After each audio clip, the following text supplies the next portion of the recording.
दोस्तों, किसी राज्य में एक राजा का दरबार लगा हुआ था और सर्दी का दिन था। इसके वजह से वो राजा का दरबार खुले जगहों में लगा हुआ था। पूरी आम सभा सुबह की धूप में बैठी थी। महाराज के सिंहासन के सामने एक शाही मेज थी और उस पर कुछ कीमती चीजें रखी थी।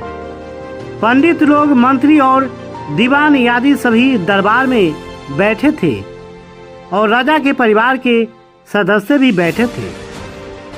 उसी समय एक व्यक्ति आया और प्रवेश मांगा।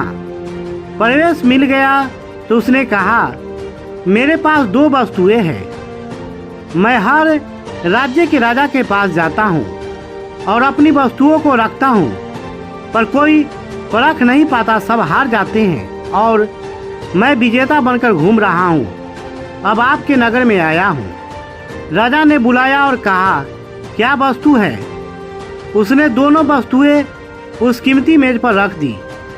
वे दोनों वस्तुएं बिल्कुल समान आकार, समान रंग रूप, समान प्रकाश, सब कुछ नख सीख समान था।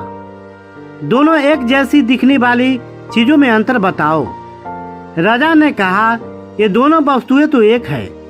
तो उस व्यक्ति ने कहा, हाँ, दिखाई तो एक जैसी देती है, लेकिन है भिन्न। इसमें से एक है बहुत कीमती हीरा और एक है कांच का टुकड़ा, लेकिन रूप रंग सब एक है। कोई आज तक परख नहीं पाया कि कौन सा हीरा है और कौन सा कांच का टुकड़ा।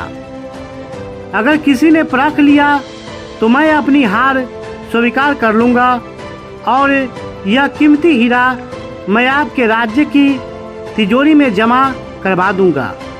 पर शर्त यह है कि यदि कोई नहीं पहचान पाया तो इस हीरे की जो कीमत है उतनी धनराशि आपको मुझे देनी होगी। इसी प्रकार से मैं कई राज्यों से जीतता आया हूँ। बात राजा की प्रतिष्ठा पर आ गई, लेकिन कोई कुछ बोलने को राजी नहीं था। आखिरकार पीछे हलचल हुई। एक अंधा आदमी हाथ में लाठी लेकर उठा। उसने कहा, मुझे महाराज के पास ले चलो, एक अवसर मुझे भी दो।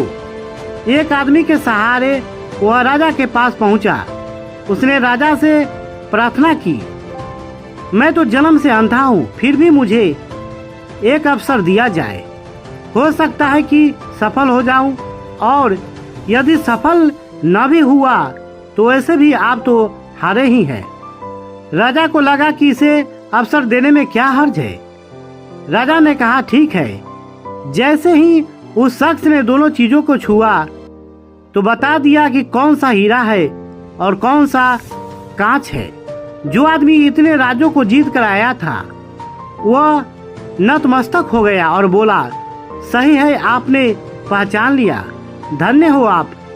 मैं अपने वचन के मुताबिक यह हीरा आपके राज्य की तिजोरी में दे रहा हूँ। लेकिन एक बात बताइए कि आपने बिना देखे इसे पहचाना कैसे? उस अंधे आदमी ने कहा, जिंदगी के तजुर्बे से, सीधी सी बात है मालिक, हम सब धूप में बैठे हैं। जो ठंडा वो हीरा और जो गर्म वो कांच। दोस्तों, यह कहानी से हमें यह सीख मिलती है कि यही हमारे जीवन में भी होता है। जो विपरीत परिस्थितियां देखते ही गर्म हो जाए वो कांच, और जो संयम रखे और शांत रहकर परिस्थिति का सामना करे वो असली हीरा है। दोस्तों, इसी प्रकार के वीडियो को देखने के लिए चैनल को सब्सक्राइब, वीडियो को लाइक एंड शेयर करने का कष्ट करें। धन्यवाद।